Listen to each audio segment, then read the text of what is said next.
Morning children, grammar Galaxy में आपका स्वागत है। देखिए हम लोगों ने एडवर्ब पढ़ लिया, सॉरी एडजेक्टिव पढ़ लिया, और एडजेक्टिव पढ़ने के बाद अब हम स्पॉटिंग द एरर्स पढ़ेंगे। कुछ एक्सरसाइज करते हैं, एक्सरसाइज करके देखते हैं कि हम लोग कहाँ तक समझ सके हैं, कहाँ तक हम लोग गलतियों को ढूंढ सकते हैं, उस पे हम अपना ध्यान केंद्रित करेंगे। So let's start.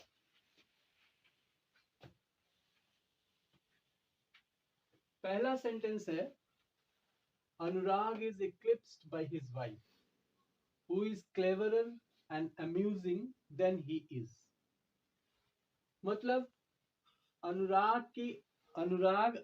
के पत्नी के द्वारा ग्रसित कर लिया गया है, उसके ऊपर वो हावी हो गई है क्योंकि वो ज्यादा चालाक है और उनसे ज्यादा अम्यूजिंग है, उनसे ज्यादा रोचक है। तो यहां गलती देखते हैं, ये पार्ट तो ठीक है, हु इज क्लेवरर ये भी ठीक है, अम्यूजिंग ये दो एडजेक्टिव हम लगा रहे हैं। एक तो क्लेवरर, कौन क्लेवरर है? उनकी पत्नी, और अम्यूजिंग है मतलब रोचक है। तो जब एक सेंटेंस में दो एडजेक्टिव को लगाया जाता है तो दोनों की डिग्री सेम होनी चाहिए। तो इस अम्यूजिंग को हम लोग मोर अम्यूजिंग कर देंगे, मोर अम्यूजिंग।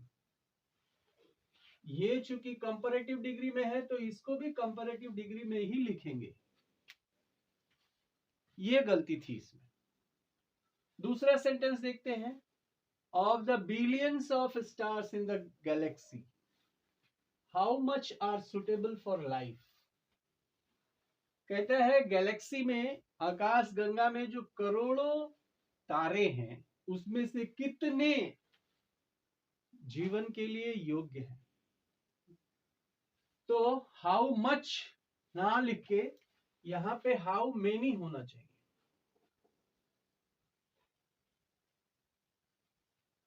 क्योंकि स्टार्स काउंटेबल नाउन है, तो काउंटेबल नाउन के साथ हम लोग मेनी का प्रयोग करते हैं, मच का प्रयोग तो क्वांटिटी के लिए करते हैं। तो दिस वाज द एरर। दूसरा है, a few word of gratitudes are enough to express your feeling sincerely. थोड़े ही शब्द, ग्रेटिट्यूड्स के, कृतज्ञता के थोड़े ही शब्द पर्याप्त होते हैं आपके फीलिंग्स को ईमानदारी से व्यक्त करने के लिए। तो ए फ्यू वर्ड, यही गलती है, ए फ्यू वर्ड्स होना चाहिए।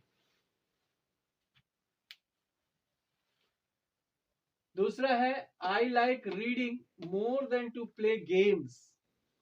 मुझे खेल खेलने से ज्यादा पढ़ना पसंद है। तो I like reading more than to play games, ये कंपैरेटिव डिग्री का प्रयोग है। सॉरी, यहां हमने जीरंड लगाया है, रीडिंग, तो यहां पे भी हमको वो जीरंड वाला शब्द ही लगाना चाहिए। मतलब यहां पे प्ले नहीं होगा, टू यहां पे प्लेइंग होगा, PLAYING। आई like reading more than playing games, ये गलती थी, यहां पे इंफिनिटिव का प्रयोग नहीं होगा। This is not many, there is not many traffic along the street where I live. जहां मैं रहता हूं वहां सड़कों पे बहुत ज्यादा यातायात नहीं है।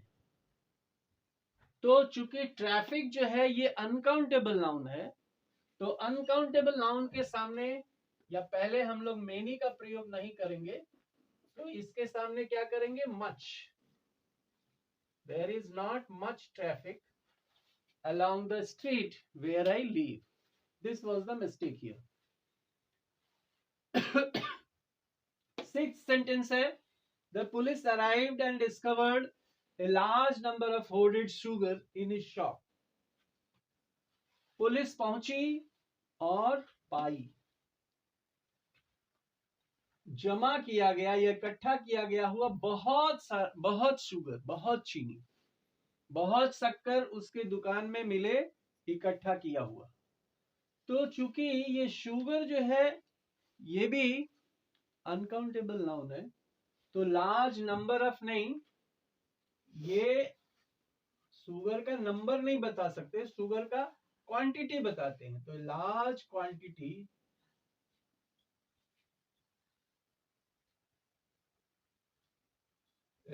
क्वांटिटी ऑफ होर्डेड शुगर, तो ये होगा the police arrived and discovered a large quantity of hoarded sugar in his shop.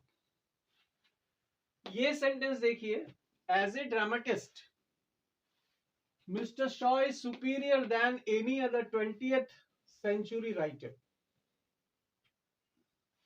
नाटक लिखने वाले मिस्टर शॉ 20वीं शताब्दी के किसी भी दूसरे लेखक से सुपीरियर थे, सुपीरियर हैं। तो सुपीरियर के बाद हम लोग दैन का प्रयोग नहीं करते, सुपीरियर के बाद टू का प्रयोग करते हैं। ये हमने बताया था, IOR से जो शब्द खत्म होते हैं उनके साथ दैन का नहीं, टू का प्रयोग करते हैं। 8वां सेंटेंस देखते हैं, of the two great cities the former. तो 11th सेंटेंस देखिए, Krishna ran to the nearing grocery store to buy biscuits as his parents were expecting guests. जैसा कि कृष्णा के माता पिता कुछ अतिथियों को उम्मीद लगाए हुए थे, इसलिए कृष्णा नजदीक के किराने की दुकान पे बिस्किट खरीदने गया, ऐसा मीनिंग है। तो यहां गलती देखिए कहां है, ये जो नियरिंग है, नियरिंग नियर वर्ब का ING फॉर्म है, ये प्रेजेंट पार्टिसिपल है, लेकिन हमको यहां एडजेक्टिव चाहिए। कौन सी ग्रोसरी दुकान? नजदीक की। तो नजदीक की लिखने के लिए एडजेक्टिव लिखना पड़ेगा और यहां पे नियर बाई होगा, नजदीक की ग्रोसरी स्टोर में हो गया। तो ये गलती थी। ऐसी छोटी छोटी गलतियां हम लोग नजरअंदाज कर देते हैं, ऐसा होना नहीं चाहिए। जितना प्रैक्टिस करेंगे उतना ही ये सारी चीजें हमको सामने मिलती जाएंगी। दूसरा देखिए 12th, he is the most intelligent and also the very talented student of the college. वह कॉलेज का सबसे इंटेलिजेंट स्टूडेंट है और बहुत ही टैलेंटेड है। लेकिन यहां पे देखिए, ये इंटेलिजेंट, द मोस्ट इंटेलिजेंट, ये एक एडजेक्टिव हमने यूज किया, और the very talented student, the very talented, ये भी एक एडजेक्टिव हमने यहां पे उपयोग किया। ये देखिए सुपरलेटिव डिग्री में है, तो ये भी सुपरलेटिव डिग्री में होना चाहिए। तो वेरी नहीं होना चाहिए, यहां पे द मोस्ट इंटेलिजेंट। हमने बताया हुआ है पीछे कि एक सेंटेंस में जब दो एडजेक्टिव हम लोग प्रयोग करते हैं तो दोनों को एक ही डिग्री में रखते हैं। ये अगर हमारा उसमें है सुपरलेटिव में, तो ये भी सुपरलेटिव में होना चाहिए। 13th सेंटेंस देखते हैं, having been found guilty of the theft Sunny was sentenced to 5 years imprisonment। मतलब चोरी का दोषी पाते हुए सन्नी को 5 वर्षों की कैद दी गई। तो यहां देखिए गलती यहां है, ये एपोस्ट्रोफी एस, ये पॉसेसिव बनाया गया है, लेकिन ऐसा नहीं होगा। यहाँ पे क्या होना चाहिए, इम्प्रिजनमेंट। ये हमारा कंपाउंड एडजेक्टिव है और ये हाइफेनेटेड एडजेक्टिव होना चाहिए। इम्प्रिजनमेंट तो नाउन है, तो उसके पहले एडजेक्टिव होना चाहिए। तो 5 years नहीं, 5 year इम्प्रिजनमेंट। 5 year जो है ये एडजेक्टिव हो गया, ये हो गया हाइफेनेटेड एडजेक्टिव। तो यहाँ पे 2 5 year इम्प्रिजनमेंट ऐसा होना चाहिए। 14th सेंटेंस देखते हैं। The railways have made crossing the tracks A punished offence. Railway ने रेल के ट्रैक को पार करने, क्रॉस करना, उसको एक दंडनीय अपराध माना है या दंडनीय अपराध बनाया है। तो दंडनीय, दंडनीय के लिए पनिशेबल होना चाहिए, पनिशेबल ऑफेंस। ये थी, ये छोटी छोटी गलतियां हम लोग नहीं समझ पाते हैं। तो पनिशेबल माने दंडनीय। 15 देखते हैं। Arms are given to the poors. भीख गरीबों को दी जाती है। तो भाई अभी पिछले ही वीडियो में मैंने बताया था कि एडजेक्टिव के पहले द लगा देने से वो प्लूरल हो जाता है। तो ये प्लूरल बनाने के लिए यहाँ पे एस लगाने की आवश्यकता नहीं है। Arms are given to the poor, भीख गरीब लोगों को दी जाती है, हो गया। दूसरा देखिए, 2 lakh of people attended the meeting held in parade ground.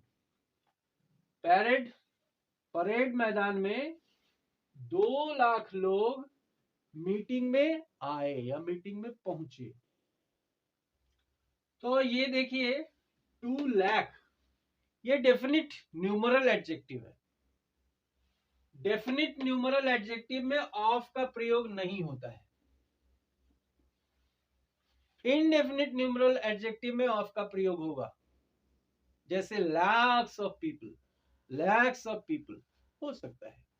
लेकिन जब इसको नंबर देके डेफिनिट बना दिया तो 2 लाख पीपल अटेंडेड द, इस ये ऑफ यहां पे प्रयोग नहीं होगा। 17 देखिए, whole the chapter is full of printing errors which are the outcome of the proofreader's carelessness। कहता है ये पूरा चैप्टर छपाई की गलतियों से भरा हुआ है, जो प्रूफ रीडर के लापरवाही के कारण हुआ। आउटकम्स होने परिणाम, तो प्रूफ रीडर के लापरवाही के परिणाम स्वरूप यह पूरा चैप्टर गलतियों से भरा हुआ है। तो गलती देखिए पहले पार्ट में ही है, ये होल द नहीं होना चाहिए, ये द होल होना चाहिए, द होल चैप्टर, द के बाद होल आना चाहिए, ये गलती थी। तो the whole chapter is full of printing errors which are outcome of the proof readers carelessness. अब सेंटेंस सही है। 18th सेंटेंस देखिए, तो देखिए 21st sentence. Mumbai is further from Delhi than Patna. Delhi से मुंबई की दूरी पटना की तुलना में ज्यादा है। तो ये दूरी की बात कर रहा है, तो यहां फर्दर का प्रयोग नहीं होना चाहिए। फर्दर मतलब क्या होता है, इसके आगे।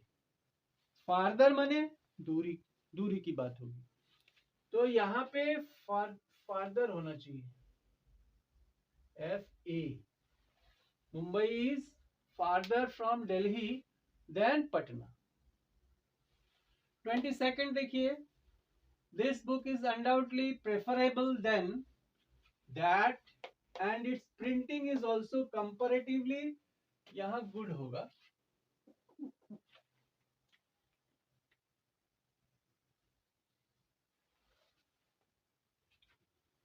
तो यहां देखिए गलती कहां है।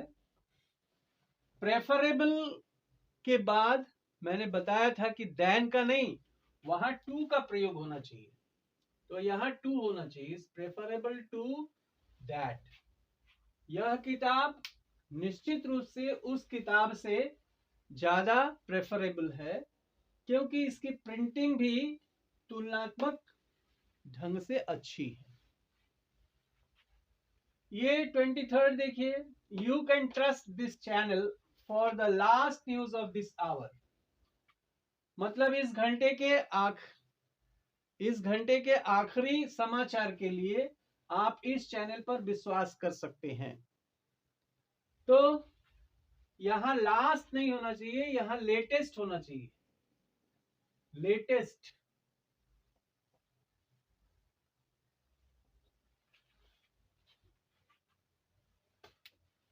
तो you can trust this channel for the latest news of this hour. नवीनतम समाचार के लिए आप इस चैनल पे विश्वास कर सकते हैं। Everybody knows that Radha is the most unique singer of this college. अब यहां देखिए, यूनिक ये जो है, इसके साथ ना तो कंपैरेटिव डिग्री का यूज होगा, ना ही सुपरलेटिव डिग्री का। तो यहां पे Radha is the unique singer of this college, superlative degree का प्रयोग नहीं होगा। The faster he completes the work given to him, the largest will be his profit. जितनी जल्दी वह अपना काम या उसको दिया गया काम जितनी जल्दी वह पूरा करता है, उतना ही उसका मुनाफा है। तो जितना उतना, ये कंपैरेटिव डिग्री में ही होता है। तो द फास्टर, यहां तो ठीक है, he completes the work given to him, the larger होना चाहिए।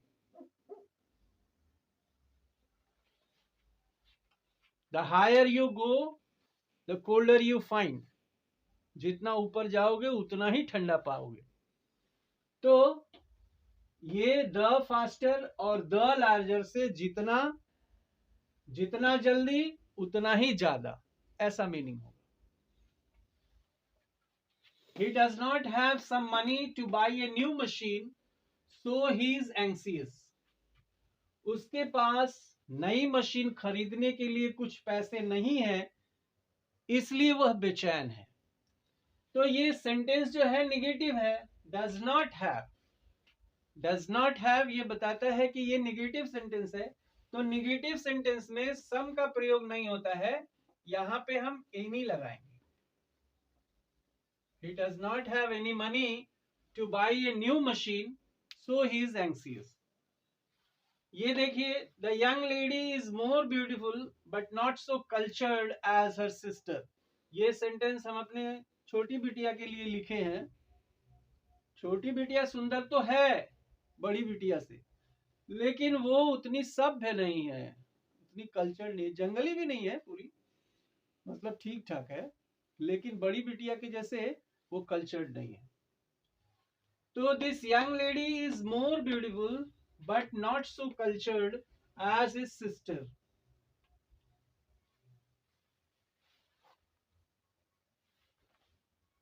तो यहां देखिए, ये होगा the young lady is more beautiful.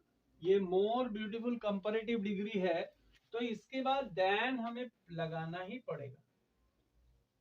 More beautiful than but not so cultured as her sister. ये नवयुवती अपनी बहन से सुंदर तो है, लेकिन अपने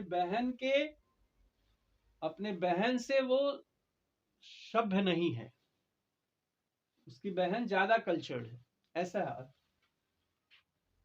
दूसरे देखें, nowadays the weather is getting cold and colder. आजकल मौसम जो है वो ठंडा होता जा रहा है। तो यहां पे भी कोल्डर होगा। अगला देखते हैं, this photograph was not comparatively better than which he has kept in his purse. तो कंपैरेटिवली के बाद ये जो हमने बेटर लगाया, कंपैरेटिव डिग्री में भी लगाया। तो कंपैरेटिवली के बाद बेटर नहीं होता, मतलब कंपैरेटिव डिग्री का प्रयोग नहीं होगा, वहां पे पॉजिटिव डिग्री का होगा तो was comparatively good than that which he has kept in his purse. मतलब यह तस्वीर तुलनात्मक ढंग से उस तस्वीर से अच्छी है जो उसने अपने पर्स में रखा हुआ है. He is comparatively weaker in maths. वह तुलनात्मक ढंग से दूसरे सब्जेक्टों के तुलना में वह मैथ्स में कमजोर है. तो यहां भी कंपैरेटिवली के बाद वीकर मतलब कंपैरेटिव डिग्री का प्रयोग नहीं होगा, यहां पे वीक होगा खाली. तो he is completely weak in maths, comparatively weak in maths. तो इतना आज के लिए इतना ही रहने देते हैं. अगले दिन फिर कंजंक्शन स्टार्ट करेंगे. और आप लोगों से एक रिक्वेस्ट तो हमेशा करते हैं कि भाई सब्सक्राइब कीजिए, शेयर कीजिए, कमेंट कीजिए, लाइक कीजिए और बेल आइकन को भी दबाइए ताकि नया अपडेट आपको मिलता रहे. So thanks for today.